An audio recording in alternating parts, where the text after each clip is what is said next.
In the square bedroom with the big window, Mama and Papa were lolling back on their pillows, handing each other things from the wide black tray on the small table with crossed legs. They were smiling, and they smiled even more when the little boy, with the feeling of sleep still in his skin and hair, came in and walked up to the bed. Leaning against it, his bare toes wriggling in the white fur rug, he went on eating peanuts which he took from his pajama pocket. He was 4 years old. "Here's my baby," said Mama. "Lift him up, will you?" He went limp as a rag for Papa to take him under the arms and swing him up over a broad, tough chest. He sank between his parents like a bear cub in a warm litter and lay there comfortably. He took another peanut between his teeth, cracked the shell, picked out the nut whole, and ate it. "Running around without his slippers again," said Mama. "His feet are like icicles." "He crunches like a horse," said Papa. "Eating peanuts before breakfast will ruin his stomach. Where did he get them?" "You brought them yesterday," said Mama, with exact memory, "in a grisly little cellophane sack. I have asked you dozens of times not to bring him things to eat. Put him out, will you? He's spilling shells all over me." Almost at once the little boy found himself on the floor again. He moved around to Mama's side of the bed and leaned confidingly near her and began another peanut. As he chewed, he gazed solemnly in her eyes. "Bright-looking specimen, isn't he?" asked Papa, stretching his long legs and reaching for his bathrobe. "I suppose you'll say it's my fault he's dumb as an ox." "He's my little baby, my only baby," said Mama richly, hugging him, "and he's a dear lamb." His neck and shoulders were quite boneless in her firm embrace. He stopped chewing long enough to receive a kiss on his crummy chin. "He's sweet as clover," said Mama. The baby went on chewing. "Look at him staring like an owl," said Papa. Mama said, "He's an angel, and I'll never get used to having him." "We'd be better off if we never had him," said Papa. He was walking about the room, and his back was turned when he said that. There was silence for a moment. The little boy stopped eating and stared deeply at his Mama. She was looking at the back of Papa's head, and her eyes were almost black. "You're going to say that just once too often," she told him in a low voice. "I hate you when you say that." Papa said, "You spoil him to death. You never correct him for anything, and you don't take care of him. You let him run around eating peanuts before breakfast." "You gave him the peanuts, remember that," said Mama. She sat up and hugged her only baby once more. He nuzzled softly in the pit of her arm. "Run along, my darling," she told him in her gentlest voice, smiling at him straight in the eyes. "Run along," she said, her arms falling away from him. "Get your breakfast." The little boy had to pass his father on the way to the door. He shrank into himself when he saw the big hand raised above him. "Yes, get out of here and stay out," said Papa, giving him a little shove toward the door. It was not a hard shove, but it hurt the little boy. He slunk out and trotted down the hall, trying not to look back. He was afraid something was coming after him. He could not imagine what. Something hurt him all over. He did not know why. He did not want his breakfast. He would not have it. He sat and stirred it round in the yellow bowl, letting it stream off the spoon and spill on the table, on his front, on the chair. He liked seeing it spill. It was hateful stuff, but it looked funny running in white rivulets down his pajamas. "Now look what you're doing, dirty boy," said Marjorie. "You dirty little old boy." The little boy opened his mouth to speak for the first time. "You're dirty yourself," he told her. "That's right," said Marjorie, leaning over him and speaking so her voice would not carry. "That's right, just like your papa." "Mean," she whispered, "mean." The little boy took up his yellow bowl full of cream and oatmeal and sugar with both hands and brought it down with a crash on the table. It burst, and some of the wreck lay in chunks, and some of it ran all over everything. He felt better. "You see," said Marjorie, dragging him out of the chair and scrubbing him with a napkin. She scrubbed him as roughly as she dared until he cried out. "That's just what I said. That's exactly it."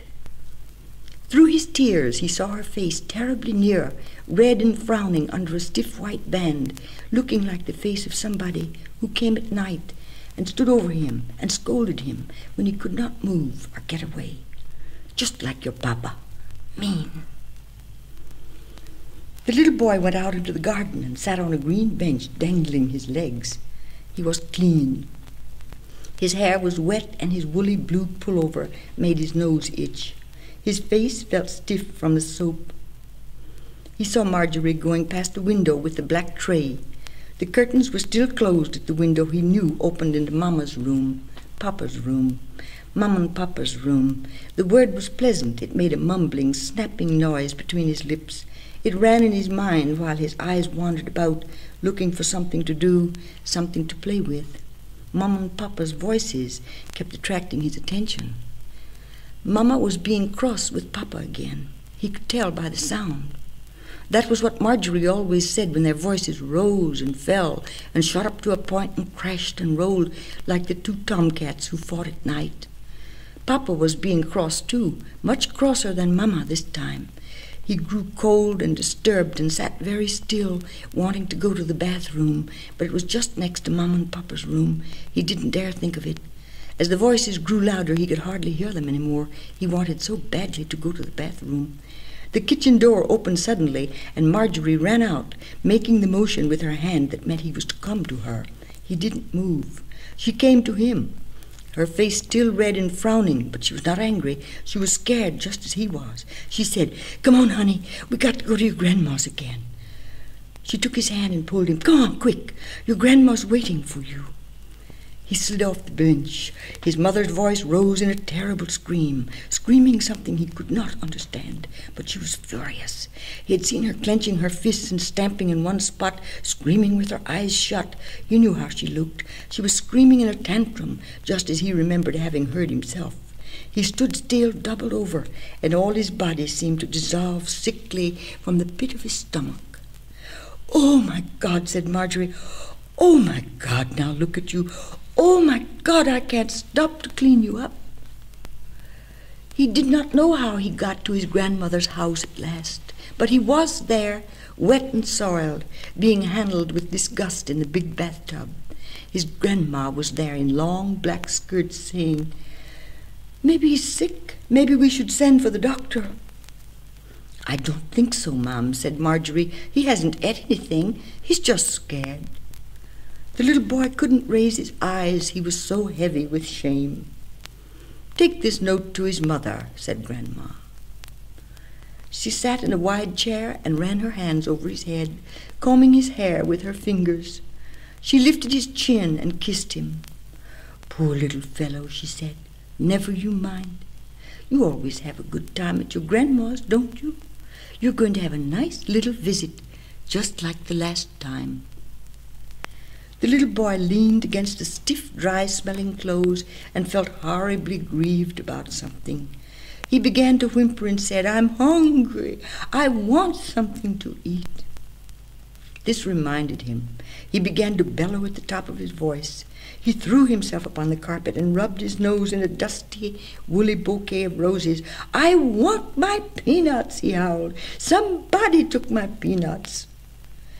His grandma knelt beside him and gathered him up so tightly he could hardly move. She called in a calm voice above his howls to old Janet in the doorway, "Bring me some bread and butter with strawberry jam." "I want peanuts," yelled the little boy desperately. "No, you don't, darling," said his grandma. "You don't want horrid old peanuts to make you sick. You're going to have some of Grandma's nice fresh bread with good strawberries on it. That's what you're going to have." He sat afterwards very quietly and ate and ate. His grandma sat near him, and old Janet stood by, near a tray with a loaf and a glass bowl of jam upon the table at the window. Outside there was a trellis with tube-shaped red flowers clinging all over it and brown bees singing. "I hardly know what to do," said Grandma. "It's very—" "Yes, Ma'am," said old Janet, "it certainly is." Grandma said, "I can't possibly see the end of it.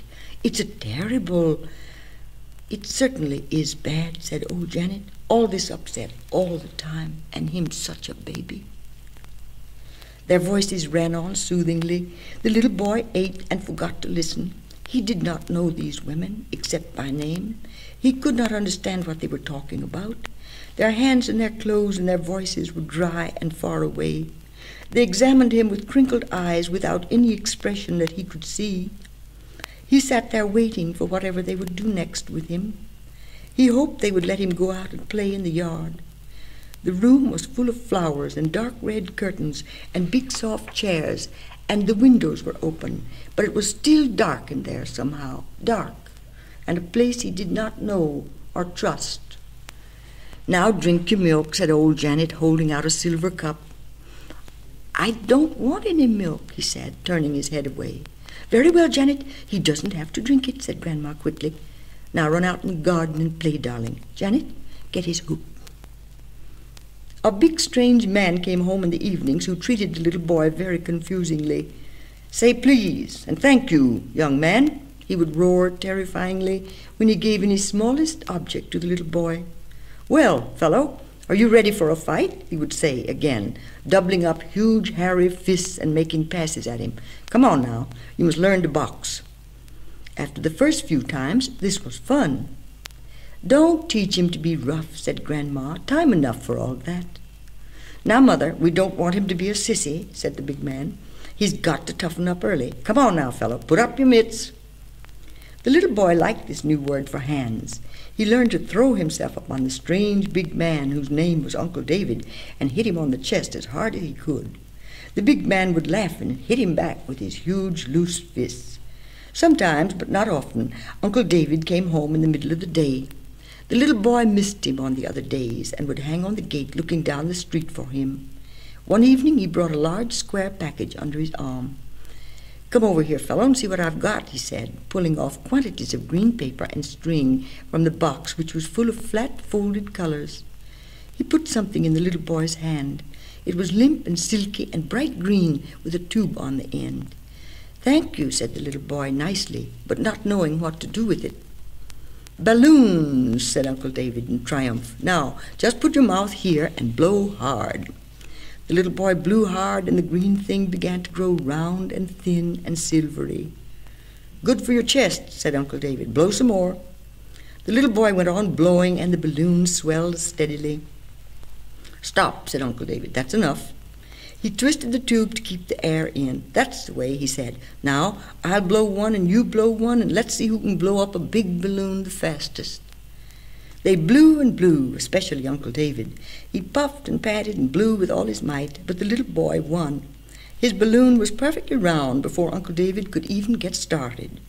The little boy was so proud he began to dance and shout, I beat, and blew in his balloon again.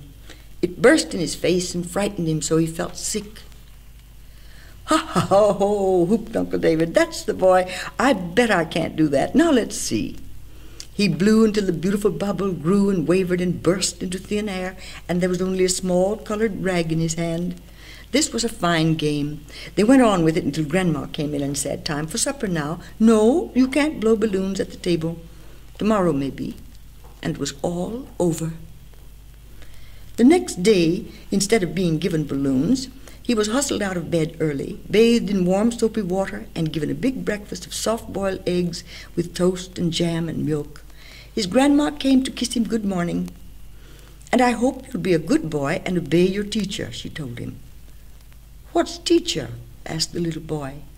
"Teacher is at school," said Grandma. "She'll tell you all sorts of things, and you must do as she says." Mama and Papa had talked a great deal about school and how they must send him there. They had told him it was a fine place with all kinds of toys and other children to play with. He felt he knew about school. "I didn't know it was time, Grandma," he said. "Is it today?" "It's this very minute," said Grandma. "I told you a week ago." Old Janet came in with her bonnet on. It was a prickly-looking bundle held with a large black rubber band under her back hair. "Come on," she said. "This is my busy day." She wore a dead cat slung around her neck, its sharp ears bent over under her baggy chin. The little boy was excited and wanted to run ahead. "Hold my hand like I told you," said old Janet. "Don't go running off like that and get yourself killed." "I'm going to get killed, I'm going to get killed," sang the little boy, making a tune of his own. "Don't say that. You give me the creeps," said old Janet. "Hold my hand now." She bent over and looked at him, not at his face, but at something on his clothes. His eyes followed hers. "I declare," said old Janet, "I did forget. I was going to sew it up. I might have known. I told your grandma it would be that way from now on." "What?" asked the little boy. "Just look at yourself," said old Janet crossly. He looked at himself. There was a little end of him showing through the slit in his short blue flannel trousers. The trousers came halfway to his knees above, and his socks came halfway to his knees below, and all winter long his knees were cold. He remembered now how cold his knees were in cold weather, and how sometimes he would have to put the part of him that came through the slit back again, because he was cold there, too. He saw at once what was wrong, and tried to arrange himself, but his mittens got in the way. Janet said, "Stop that, you bad boy." And with a firm thumb she set him in order, at the same time reaching under his belt to pull down and fold his knit undershirt over his front. "There now," she said, "try not to disgrace yourself today." He felt guilty and red all over because he had something that showed when he was dressed that was not supposed to show then. The different women who bathed him always wrapped him quickly in towels and hurried him into his clothes because they saw something about him he could not see for himself. They hurried him so he never had a chance to see whatever it was they saw, and though he looked at himself when his clothes were off, he could not find out what was wrong with him. Outside, in his clothes, he knew he looked like everybody else, but inside his clothes there was something bad the matter with him. It worried him and confused him, and he wondered about it. The only people who never seemed to notice there was something wrong with him were Mama and Papa. They never called him a bad boy, and all summer long they'd taken all his clothes off and let him run in the sand beside a big ocean. "Look at him. Isn't he a love?" Mama would say, and Papa would look and say, "He's got a back like a prize fighter." Uncle David was a prize fighter when he doubled up his mitts and said, "Come on, fellow." Old Janet held him firmly and took long steps under her big rustling skirts. He did not like old Janet's smell. It made him a little quivery in the stomach. It was just like wet chicken feathers.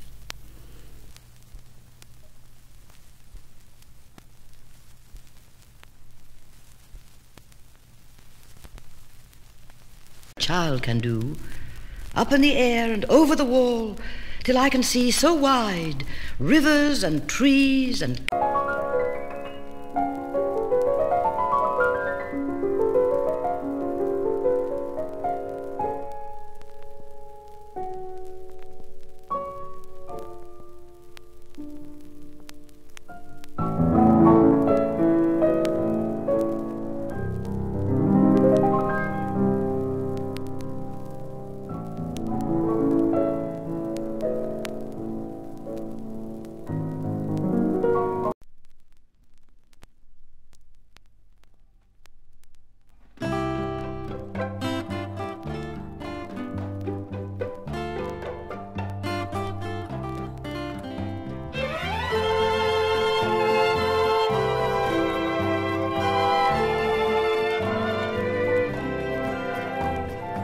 阵阵春风吹，春风撩人醉。难忘的美梦，一天想几回。别让春风吹，春风撩人醉。想得你痴狂，想得我更憔悴。初相逢一样甜，你送给我一朵玫瑰。你又说这玫瑰它只有笑容不流泪。再相逢明月圆，人比花朵更娇美。那美春风撩人醉。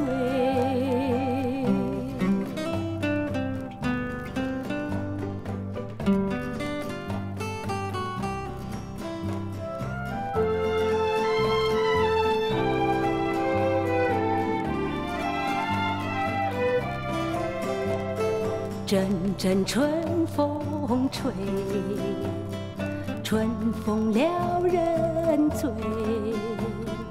难忘的美梦，一天想几回。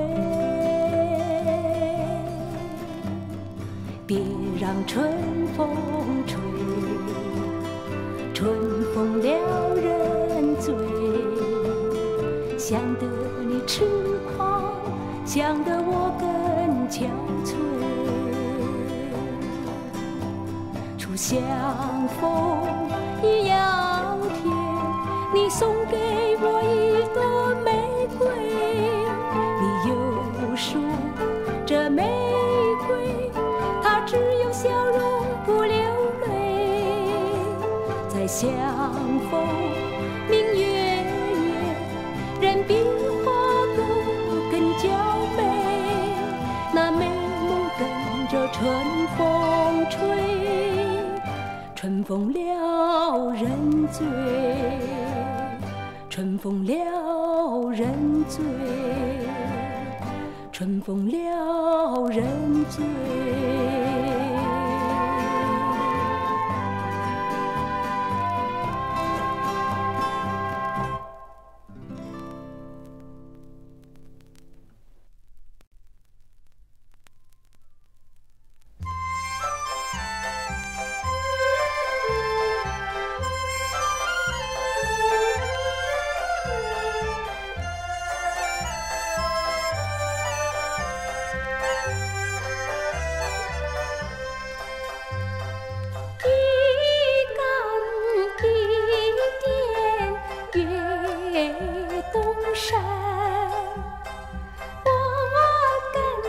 小哥哥饮酒后花厅，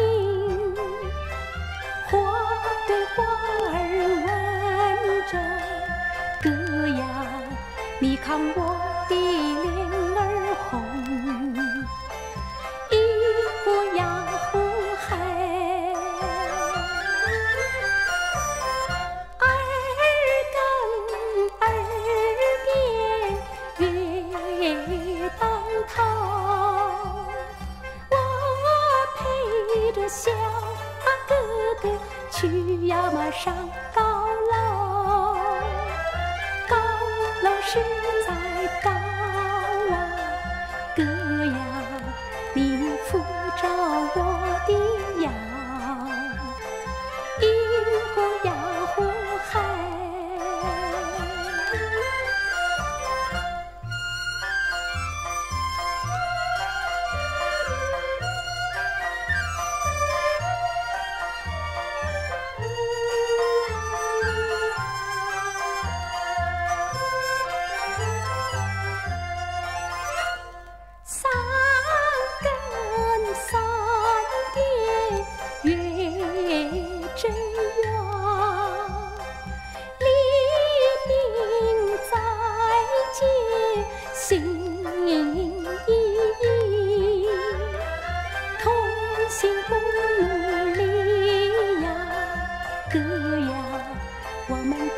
生两相依，一呼呀呼嗨。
想起你，我曾对你诉说相思意，悄悄地呼唤你，又咒骂你，我要问一问你去了哪里？今朝又在花下提起你，我曾对花诉说盼望意，轻轻地呼唤你，又咒骂你，我要问一问你去了哪里？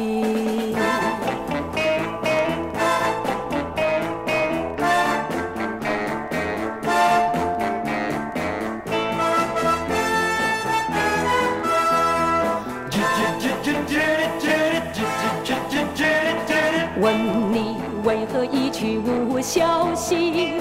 几时我才能够见到你？只有想念你在心底。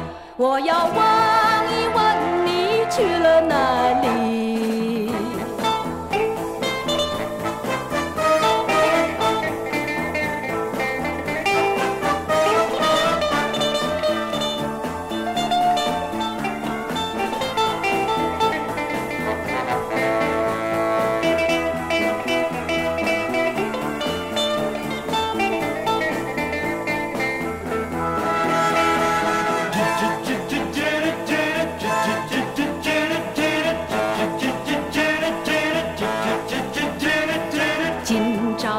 在花下提起你，我曾对花诉说盼望意，轻轻地呼唤你，又咒骂你，我要问一问你去了哪里？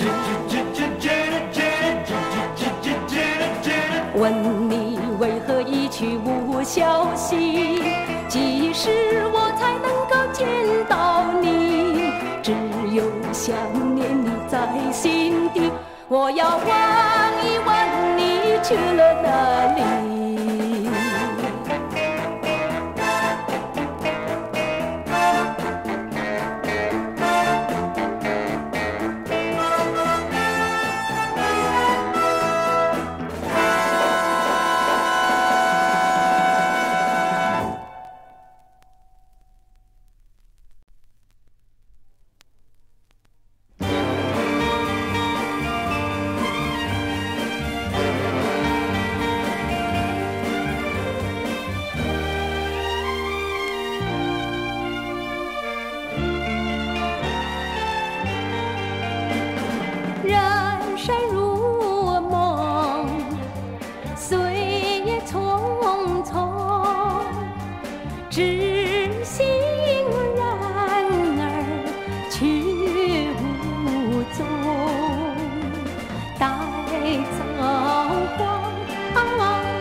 That is wisdom, and to depart from evil.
School was easy. Teacher was a square-shaped woman with short, square hair and short skirts. She got in the way sometimes, but not often. The people around him were his size. He didn't have always to be stretching his neck up to faces bent over him, and he could sit on the chairs without having to climb. All the children had names like Francis and Evelyn and Agatha and Edward and Martin, and his own name was Stephen. He was not Mama's baby, nor Papa's old man. He was not Uncle David's fellow, or Grandma's darling, nor even old Janet's bad boy. He was Stephen. He was learning to read and to sing a tune to some strange-looking letters or marks written in chalk on a blackboard. You talked one kind of lettering, and you sang another. All the children talked and sang in turn, and then all together. Stephen thought it a fine game. He felt awake and happy. They had soft clay and paper and wires and squares of color in tin boxes to play with, colored blocks to build houses with. Afterward, they all danced in a big ring, and then they danced in pairs, boys with girls. Stephen danced with Francis, and Francis kept saying, "Now you just follow me." She was a little taller than he was, and her hair stood up in short, shiny curls, the color of an ashtray on Papa's desk. She would say, "You can't dance." "I can dance, too," said Stephen, jumping around, holding her hands. "I can, too, dance." He was certain of it. "You can't dance," he told Francis. "You can't dance at all." Then they had to change partners, and when they came around again, Francis said, "I don't like the way you dance." This was different. He felt uneasy about it. He didn't jump quite so high when the phonograph record started going dum-diddy again. "Go ahead, Stephen, you're doing fine," said Teacher, waving her hands together very fast. The dance ended and they all played relaxing for 5 minutes. They relaxed by swinging their arms back and forth, then rolling their heads round and round. When old Janet came for him, he didn't want to go home. At lunch, his grandma told him twice to keep his face out of his plate. "Is that what they teach you at school?" she asked. Uncle David was at home. "Here you are, fellow," he said, and gave Stephen 2 balloons.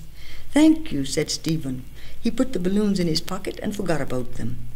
"I told you that boy could learn something," said Uncle David to Grandma. "Hear him say thank you?" In the afternoon at school, Teacher handed out big wads of clay and told the children to make something out of it, anything they liked. Stephen decided to make a cat like Mama's Meow at home. He did not like Meow, but he thought it would be easy to make a cat. He could not get the clay to work at all. It simply fell into one lump after another. So he stopped, wiped his hands on his pullover, remembered his balloons, and began blowing one. "Look at Stephen's horse," said Francis. "Just look at it." "It's not a horse, it's a cat," said Stephen. The other children gathered around. "It looks like a horse, a little," said Martin. "It's a cat," said Stephen, stamping his foot, feeling his face turning hot. The other children all laughed and exclaimed over Stephen's cat that looked like a horse. Teacher came down among them. She sat usually at the top of the room before a big table covered with papers and playthings. She picked up Stephen's lump of clay and turned it round and examined it with her kind eyes. "Now, children," she said, "everybody has the right to make anything the way he pleases. If Stephen says this is a cat, it is a cat. Maybe you were thinking about a horse, Stephen?" "It's a cat," said Stephen. He was aching all over. He knew then he should have said it first. "Yes, it's a horse." Then they would have let him alone. They would never have known he was trying to make a cat. "It's Meow," he said in a trembling voice, "but I forgot how she looks." His balloon was perfectly flat. He started blowing it up again, trying not to cry. Then it was time to go home, and old Janet came looking for him. While Teacher was talking to other grown-up people who came to take other children home, Francis said, "Give me your balloon. I haven't got a balloon." Stephen handed it to her. He was happy to give it. He reached in his pocket and took out the other. Happily, he gave her that one, too. Francis took it, then handed it back. "Now you blow up one, and I blow up the other, and let's have a race." When their balloons were only half filled, old Janet took Stephen by the arm and said, "Come on here, this is my busy day." Francis ran after them, calling, "Stephen, you give me back my balloon," and snatched it away. Stephen did not know whether he was surprised to find himself going away with Frances's balloon, or whether he was surprised to see her snatching it as if it really belonged to her. He was badly mixed up in his mind, and old Janet was hauling him along. One thing he knew, he liked Frances, he was going to see her again tomorrow, and he was going to bring her more balloons. That evening Stephen boxed a while with his Uncle David, and Uncle David gave him a beautiful orange. "Eat that," he said, "it's good for your health." "Uncle David, may I have some more balloons?" asked Stephen. "Well, what do you say first?" asked Uncle David, reaching for the box on the top bookshelf. "Please," said Stephen. "That's the word," said Uncle David. He took out 2 balloons, a red and a yellow one. Stephen noticed for the first time they had letters on them, very small letters that grew taller and wider as the balloon grew rounder. "Now that's all, fellow," said Uncle David. "Don't ask for any more, because that's all." He put the box back on the bookshelf, but not before Stephen had seen that the box was almost full of balloons. He didn't say a word, but went on blowing, and Uncle David blew also. Stephen thought it was the nicest game he had ever known. He had only one left the next day, but he took it to school and gave it to Frances. "There are a lot," he said, feeling very proud and warm. "I'll bring you a lot of them." Frances blew it up until it made a beautiful bubble and said, "Look, I want to show you something." She took a sharp-pointed stick they used in working the clay. She poked the balloon, and it exploded. "Look at that," she said. "That's nothing," said Stephen. "I'll bring you some more." After school, before Uncle David came home, while Grandma was resting, when old Janet had given him his milk and told him to run away and not bother her, Stephen dragged a chair to the bookshelf, stood upon it, and reached into the box. He did not take 3 or 4 as he believed he intended. Once his hands were upon them, he seized what they could hold and jumped off the chair, hugging them to him. He stuffed them into his reefer jacket, where they folded down and made hardly a lump. He gave them all to Frances. There were so many, Frances gave most of them away to the other children. Stephen, flushed with his new joy, the lavish pleasure of giving presents, found almost at once still another happiness. Suddenly he was popular among the children. They invited him specially to join whatever games were up. They fell in at once with his own notions for play and asked him what he would like to do next. They had festivals of blowing up the beautiful globes, fuller and rounder and thinner, changing as they went from deep color to lighter, paler tones, growing glassy thin, bubbly thin, then bursting with a thrilling loud noise like a toy pistol.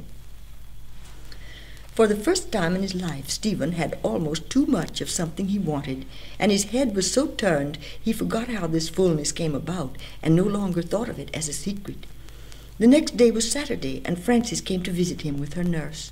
The nurse and old Janet sat in old Janet's room, drinking coffee and gossiping, and the children sat on the side porch blowing balloons. Stephen chose an apple-colored one and Frances a pale green one. Between them on the bench lay a tumbled heap of delights still to come.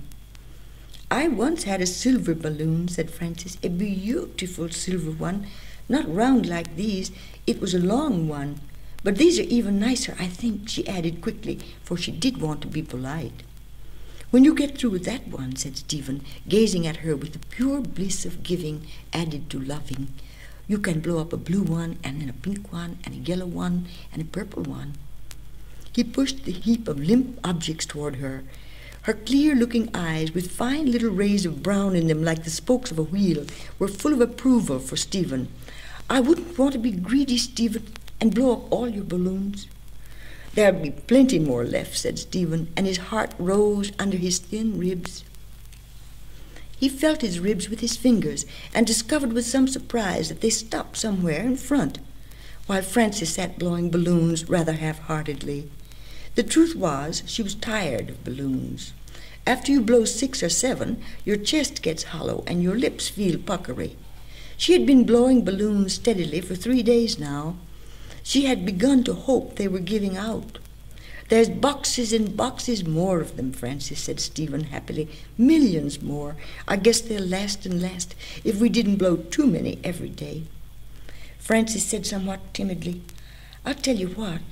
Let's rest a while and fix some licorice water. Do you like licorice? Yes, I do, said Stephen, but I haven't got any. Couldn't we buy some? Asked Francis.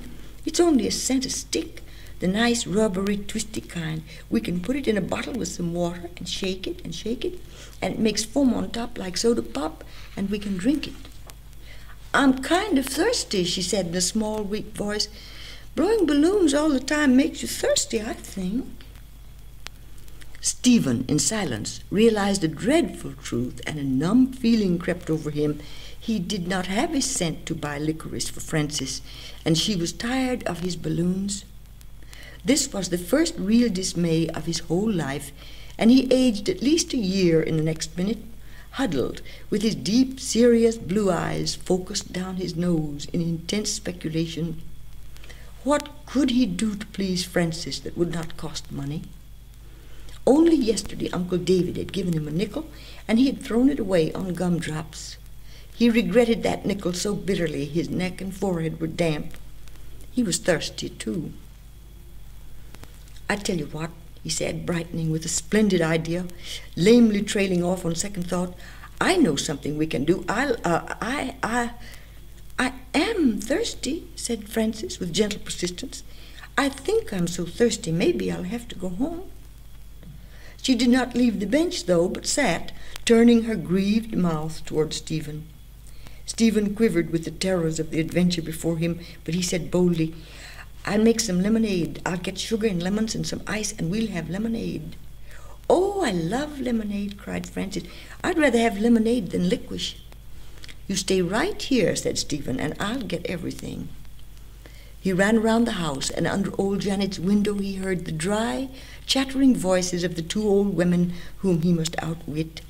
He sneaked on tiptoe to the pantry, took a lemon lying there by itself, a handful of lump sugar, and a china teapot, smooth, round, with flowers and leaves all over it. These he left on the kitchen table while he broke a piece of ice with a sharp metal pick he had been forbidden to touch. He put the ice in the pot, cut the lemon, and squeezed it as well as he could. A lemon was tougher and more slippery than he had thought, and mixed sugar and water. He decided there was not enough sugar, so he sneaked back and took another handful. He was back on the porch in an astonishingly short time, his face tight, his knees trembling, carrying iced lemonade to thirsty Francis with both his devoted hands. A pace distant from her he stopped, literally stabbed through with a thought. Here he stood in broad daylight carrying a teapot with lemonade in it, and his grandma or old Janet might walk through the door at any moment. Come on, Francis, he whispered loudly. Let's go round to the back, behind the rose bushes where it's shady. Francis leaped up and ran like a deer beside him, her face wise with knowledge of why they ran. Stephen ran stiffly, cherishing his teapot with clenched hands. It was shady behind the rose bushes and much safer. They sat side by side on the dampish ground, legs doubled under, drinking in turn from the slender spout. Stephen took his just share in large, cool, delicious swallows. When Francis drank, she set her round pink mouth daintily to the spout, and her throat beat steadily as a heart. Stephen was thinking he had really done something pretty nice for Francis. He did not know where his own happiness was. It was mixed with the sweet, sour taste in his mouth and a cool feeling in his bosom, because Francis was there drinking his lemonade, which he had got for her with great danger. Francis said, My, what big swallows you take, when his turn came next. No bigger than yours, he told her downrightly. You take awfully big swallows. Well, said Francis, turning this criticism into an argument for her rightness about things, that's the way to drink lemonade, anyway. She peered into the teapot. There was quite a lot of lemonade left, and she was beginning to feel she had enough. Let's make up a game and see who can take the biggest swallows. This was such a wonderful notion they grew reckless, dipping the spout into their open mouths above their heads till lemonade welled up and ran over their chins and rills down their fronts. When they tired of this, there was still lemonade left in the pot. They played first at giving the rose bush a drink and ended by baptizing it. Name, Father, Son, Holy Goat, shouted Stephen, pouring. At this sound, old Janet's face appeared over the low hedge with the tan, disgusted-looking face of Francis's nurse hanging over her shoulder. "Well, just as I thought," said old Janet, "just as I expected." The bag under her chin waggled. "We were thirsty," he said. "We were awfully thirsty." Frances said nothing, but she gazed steadily at the toes of her shoes. "Give me that teapot," said old Janet, taking it with a rude snatch. "Just because you're thirsty is no reason," said old Janet. "You can ask for things. You don't have to steal." "We didn't steal," cried Frances suddenly. "We didn't. We didn't." "That's enough from you, missy," said her nurse. "Come straight out of there. You have nothing to do with this." "Oh, I don't know," said old Janet with a hard stare at Frances's nurse. "He never did such a thing before, by himself." "Come on," said the nurse to Frances. "This is no place for you." She held Frances by the wrist and started walking away so fast Frances had to run to keep up. "Nobody can call us thieves and get away with it." "You don't have to steal, even if others do," said old Janet to Stephen in a high, carrying voice. "If you so much as pick up a pin in somebody else's house, you're a little thief." She lowered her voice then and said, "Now I'm going to tell your grandma, and you'll see what you'll get." "He went in the icebox and left it open," Janet told Grandma, "and he got into the lump sugar and spilt it all over the floor, lumps everywhere underfoot. He dribbled water all over the clean kitchen floor, and he baptized the rose bush, blaspheming, and he took your spode teapot." "I didn't either," said Stephen loudly, trying to free his hand from old Janet's big hard fist. "Don't tell fibs," said old Janet. "That's the last straw." "Oh dear," said Grandma, "he's not a baby anymore." She shut the book she was reading and pulled the wet front of his pullover toward her. "What's this sticky stuff on him?" she asked, and straightened her glasses. "Lemonade," said old Janet. "He took the last lemon." They were in the big dark room with the red curtains. Uncle David walked in from the room with the bookcases, holding a box in his uplifted hand. "Look here," he said to Stephen, "what's become of all my balloons?" Stephen knew well that Uncle David was not really asking a question. Stephen, sitting on a footstool at his grandma's knee, felt sleepy. He leaned heavily and wished he could put his head on her lap, but he might go to sleep, and it would be wrong to go to sleep while Uncle David was still talking. Uncle David walked about the room with his hands in his pockets, talking to Grandmother. Now and then he would walk over to a lamp and, leaning, peer into the top of the shade, winking in the light, as if he expected to find something there. "It's simply in the blood, I told her," said Uncle David. "I told her she would simply have to come and get him and keep him. She asked me if I meant to call him a thief, and I said if she could think of a more exact word, I'd be glad to hear it." "You shouldn't have said that," commented Grandma calmly. "Why not? She might as well know the facts." "I suppose he can't help it," said Uncle David, stopping now in front of Stephen and dropping his chin into his collar. "I shouldn't expect too much of him, but you can't begin too early." "The trouble is," said Grandma, and while she spoke, she took Stephen by the chin and held it up so that he had to meet her eye. She talked steadily in a mournful tone, but Stephen could not understand. She ended, "It's not just about the balloons, of course." "It is about the balloons," said Uncle David angrily, "because balloons now mean something worse later. But what can you expect? His father, well, it's in the blood. That's your sister's husband you're talking about," said Grandma, "and there's no use making things worse. Besides, you don't really know."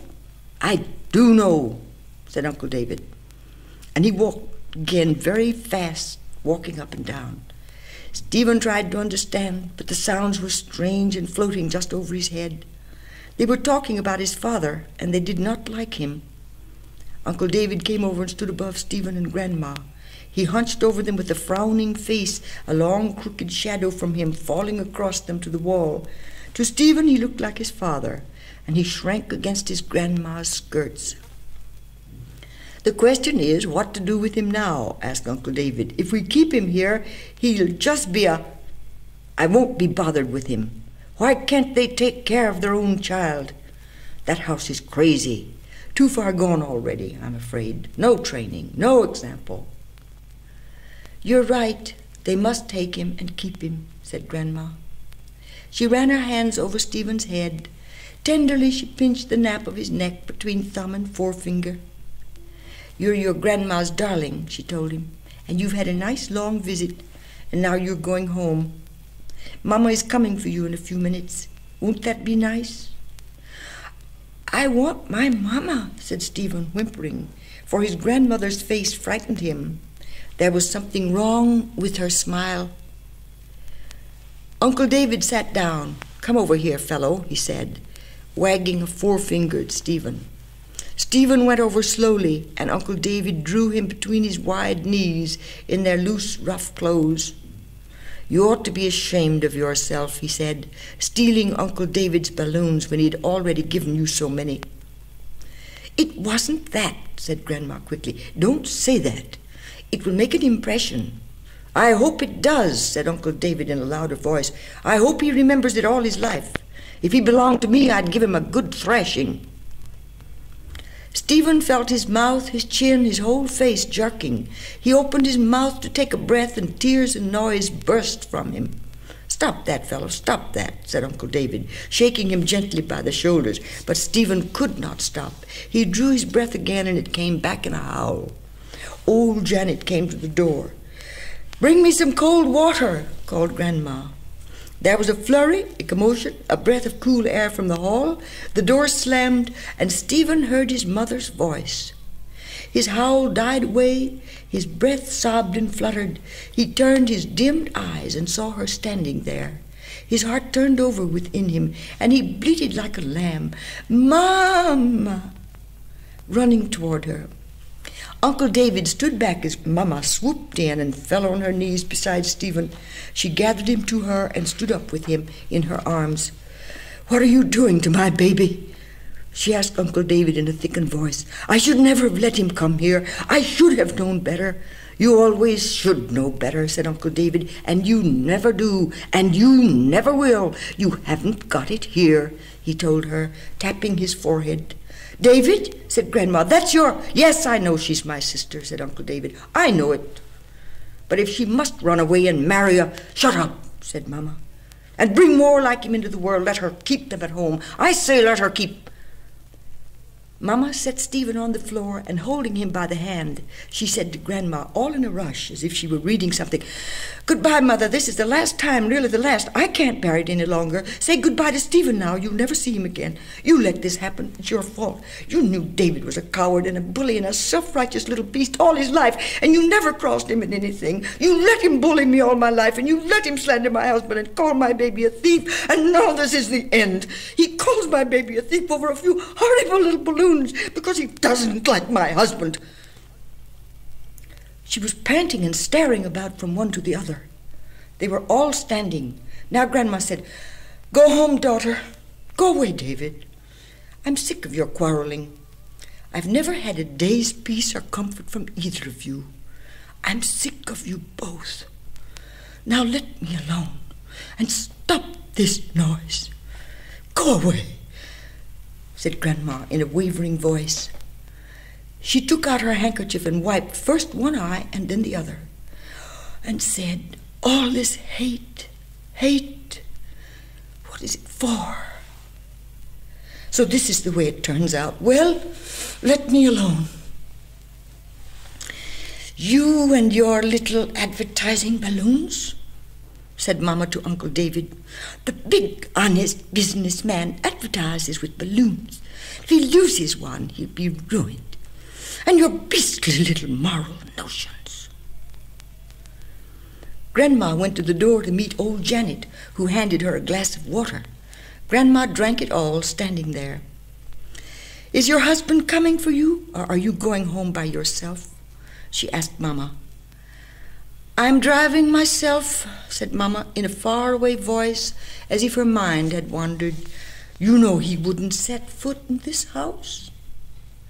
I should think not, said Uncle David. Come on, Stephen, darling, said Mama. It's far past his bedtime, she said, to no one in particular. Imagine keeping a baby up to torture him about a few miserable little bits of colored rubber.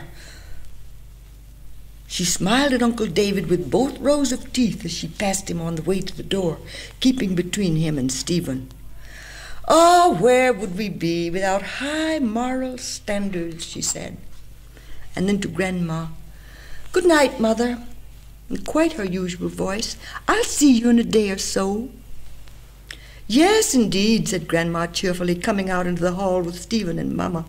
"Let me hear from you. Ring me up tomorrow. I hope you'll be feeling better." "I feel very well now," said Mama brightly, laughing. She bent down and kissed Stephen. "Sleepy, darling? Papa's waiting to see you. Don't go to sleep until you've kissed your papa good night." Stephen woke with a sharp jerk. He raised his head and put out his chin a little. "I don't want to go home," he said. "I want to go to school. I don't want to see Papa. I don't like him." Mama laid her palm over his mouth softly. "Darling, don't." Uncle David put his head out with a kind of snort. "There you are," he said. "There, you've got a statement from headquarters."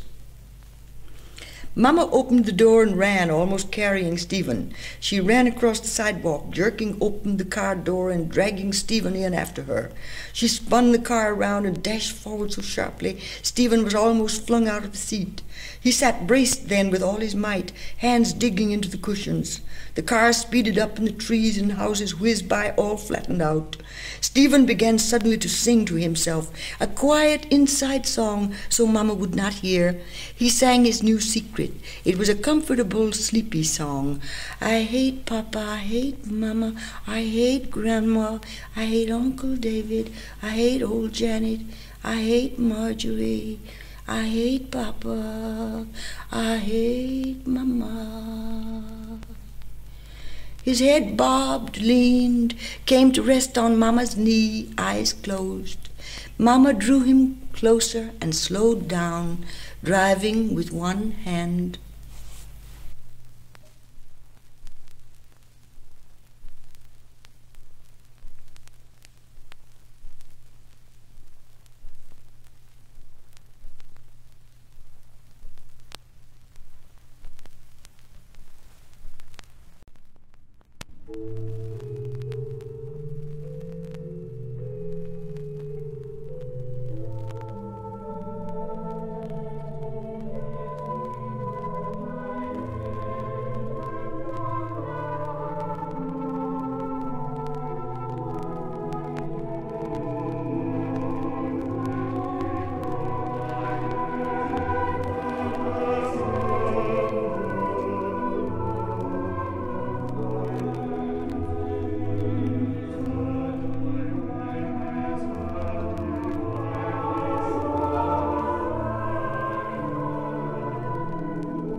有迷不住群众眼睛，高压扑灭人民的心声。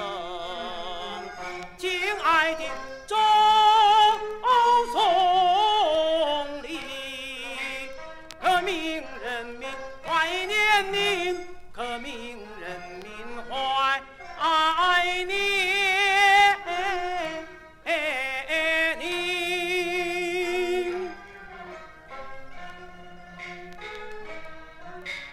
冬雪纷纷遍地，夏夜城满天星，您的功勋数不尽，您的功勋数不尽。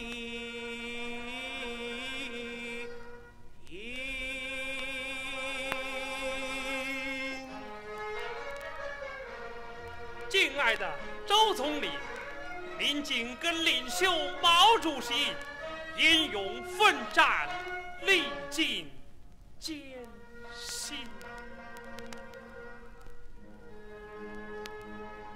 万狂来！